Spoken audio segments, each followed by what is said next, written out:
लेकिन एक सेकंड, तू साला बहुत नीच आदमी रहे। सांप को देखा और तेरे को देखा तो पहला सांप को छोड़ के तेरे को मारना।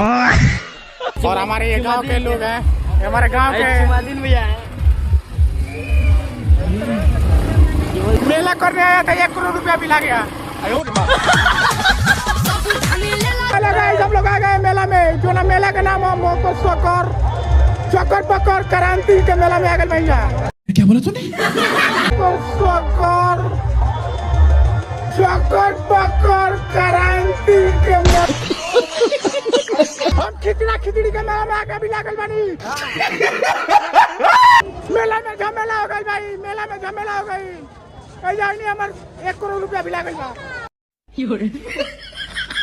भाई हमने के जाते हैं घर है, मेला ज्यादा कुछ नहीं लगा लेने का। और तो ये वीडियो कैसा लगा कमेंट करके जरूर बताइए, और वीडियो का लाइक और हमारे चैनल का सब्सक्राइब करते हैं।